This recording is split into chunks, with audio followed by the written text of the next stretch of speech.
Olá, meu caro cursista, tudo bem? Sou o professor Paulo Mendes e aqui no curso de Paradigmas de Gestão Pública, agora vamos aqui dar prosseguimento com a nossa disciplina 3, Normas Éticas e Prevenção à Falta Ética.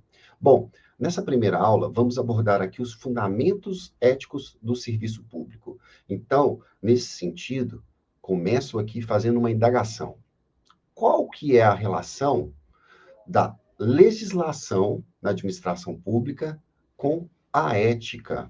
Afinal de contas, nas aulas anteriores, a gente tem visto aí alguns princípios e regras, leis específicas, inclusive, relacionados à conduta do agente público de uma forma mais ética, mais proba, mais reta, mais honesta, mais alinhada à boa-fé.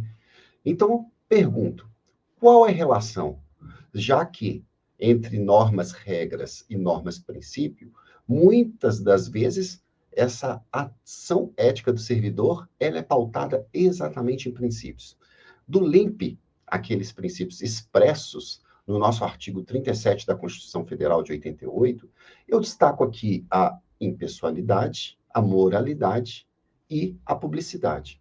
Ora, veja bem, claro que a legalidade e a eficiência continuam também, da mesma forma, sendo essenciais para a condução das atividades do agente público. Só que quando a gente fala de impessoalidade, moralidade e até a publicidade, muitas vezes eu falo da publicidade como, por exemplo, uma questão de transparência ativa e associando até a boa-fé objetiva, pensando que a boa-fé é subjetiva, né, voltada para mim, para o sujeito, eu faço aquilo que a lei me pede e pronto, fiz a minha parte. Percebo um terceiro, por exemplo, né, agindo por erro, que seja, mas agindo de uma forma indevida e com potencial prejuízo, mas não é minha obrigação ajudá-lo ou alertá-lo. A boa-fé objetiva, ela é uma mudança que foi trazida no Código Civil em 2002, ela traz uma questão interessante que a gente começa a agir além do que aquilo que pensando no meu me resguardar ou me proteger, eu fiz a minha parte. Eu penso na coletividade, eu penso no outro. Olha que interessante. Então, pensando na coisa pública, no ethos público, né, na ética pública, a gente vai ver que a boa-fé objetiva, ela tem muito a ver com a questão da publicidade e transparência, que, recapitulando aqui, são valores que chegaram a partir dos anos 2000 na administração pública burocrática de governança pública. Transparência, controle social, participação social, legitimar mais a ação da coisa pública para o povo, do qual, né, emana o poder. Então, veja bem, sobre legislações que fundamentam a ética no âmbito público, a gente pode aqui mencionar, por exemplo, a lei, né, 2013, né, a lei anticorrupção, lei 12.846, pensando naquela questão de escândalos envolvendo pessoas jurídicas, né, que se aproveitam aí da administração pública, etc., né, uma questão mais de corrupção mesmo, né, a questão da política mineira de promoção da integridade, né, atualizada aí de 2017, ela foi atualizada por um decreto 2022, decreto 48.419. Então, essa política mineira aí, ela vai incentivar todos os órgãos e entidades, administração direta e administração indireta, a constituir aí seus planos, né, ou programas aí de integridade.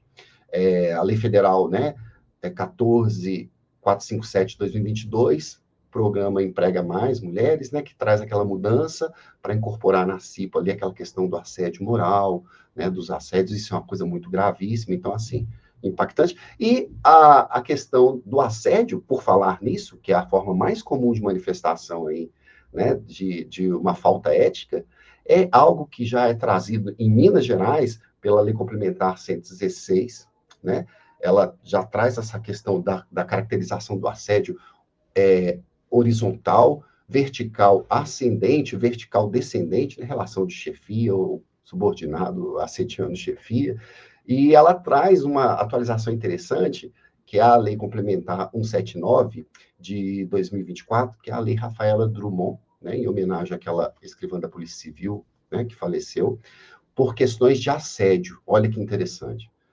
Não precisa aqui nem mencionar a questão de internacional, como, por exemplo, a Convenção, né, da Organização Internacional do Trabalho, que garante, né, que traz essa garantia do ambiente aí, né, de trabalho que proteja aí, né, que proteja a saúde mental do trabalhador. Olha que interessante. Então, assim, agora, um porém aqui. Você já parou para pensar que isso talvez no senso comum popular não é algo muito claro.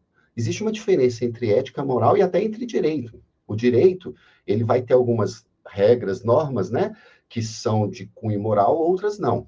Outras não tocam esse assunto. Agora, entre ética e moral, é interessante só fazendo aqui uma distinção. A moral, ela é tida como um aspecto talvez mais cultural, né, algo aceitável para um grupo de pessoas, né, comportamentos, hábitos que são ali tradicionalmente aceitos e vistos como importantes. E a ética pode ser vista, às vezes, até como uma forma de estudar esses comportamentos, avaliando o que é certo, errado, o que pode ser aplicado a outros povos, às outras culturas. Tanto que a gente costuma entender o seguinte: ética seria algo atemporal, né? E alocal, né? Ou seja, não tem um local definido, nem um tempo, né? Ela é assim, a qualquer momento, em qualquer lugar. E moral é local, e moral é de acordo com aquele momento da humanidade. Então, muda com o tempo e, obviamente, muda com o lugar. Enquanto alguns lugares altamente, absolutamente moral, né? O casamento com várias pessoas ao mesmo tempo, né? Aqui, né? Para a maioria das pessoas, isso não seria, né? Algo aceitável como moral. Agora, falando em etos públicos, a gente acrescenta exatamente esses princípios que eu disse, né? Porque aí a gente está falando da coisa pública, aí não importa o que eu penso, não importa os meus costumes, não importa o que eu faço em casa, o que eu faço no bairro, o etos público impõe que a gente está agindo pelo interesse da coletividade, então a gente tem que agir por aqueles princípios que a administração pública burocrática definiu ali como são os ideais, os mais adequados ao interesse público aí, né? Então, assim, não tem como fugir da legalidade, impessoalidade, moralidade, publicidade, né, eficiência, e inclusive os princípios tácitos, aqueles que não estão expressos ali, né? De indisponibilidade do interesse público não é meu, como é que eu vou dispor, né, de interesses, recursos públicos, e supremacia do interesse público sobre o interesse particular. E isso aqui dá muito problema e dá muito pano para manga, não é verdade? Porque o que tem que prevalecer sempre é o interesse público.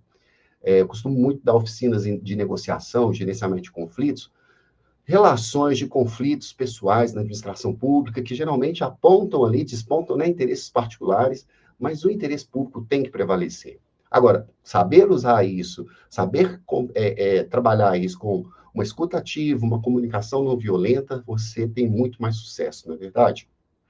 Então, gente, foco no interesse público, mas sempre aí de forma mais ética possível. Olha só, é o Código de Conduta Ética do agente público, né, e da alta administração em Minas Gerais, ele traz alguns instrumentos, né, de orientação e fortalecimento dessa consciência ética no servidor, no funcionalismo público, né? Então, ele não traz só princípios, deveres, direitos, vedações, não é tão simples assim.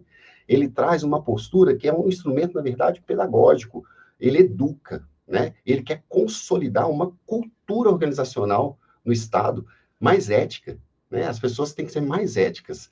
Então, assim, além de deveres, né, que ele mesmo traz, né? E aí eu estou falando do Código de Conduta Ética, né, que é um decreto de 2014, mas que ele traz, por exemplo, esse dever, né, do servidor público agir com lealdade, né, boa-fé, que eu já iniciei dizendo aqui na importância da boa-fé objetiva, tá, gente? A presteza, né? Respeito à hierarquia, né? Isso é importante até porque a gente está falando de uma autoridade burocrática, né? Ou seja, lembrando da autoridade burocrática, ela é um modelo racional legal. Não é assim, é carismático e eu obedeço. Não. Lá na sua casa, você pode seguir um modelo tradicional de autoridade ou carismático. No Estado, gente, na administração pública, é um modelo legal, racional. É norma, não é bagunça, não. Então, assim, tem que ter isso, e o Código de Conduta Ética implica isso, em saber respeitar a hierarquia.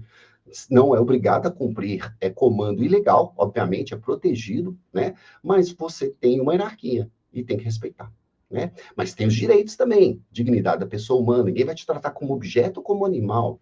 mas você também tem, por exemplo, que manter o sigilo, e você também tem que ter proteção pelo sigilo, né? E a gente, em algum momento, conversou também sobre isso na outra disciplina, de que, às vezes, proteger um investigado, que pode ser inocente, aliás, é inocente até que se prove o contrário, é uma das questões mais importantes e mais éticas aí, num processo aí de investigação de eventual desvio de conduta, né?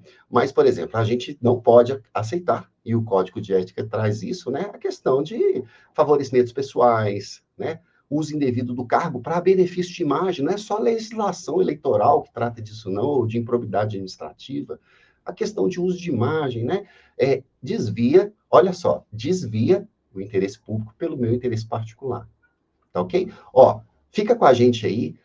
Daqui a pouco vamos conversar na próxima aula sobre cultura organizacional e ética, né? Como que essa questão toda está envolvida aí no comportamento, né, geral aí da organização. Até a próxima aula.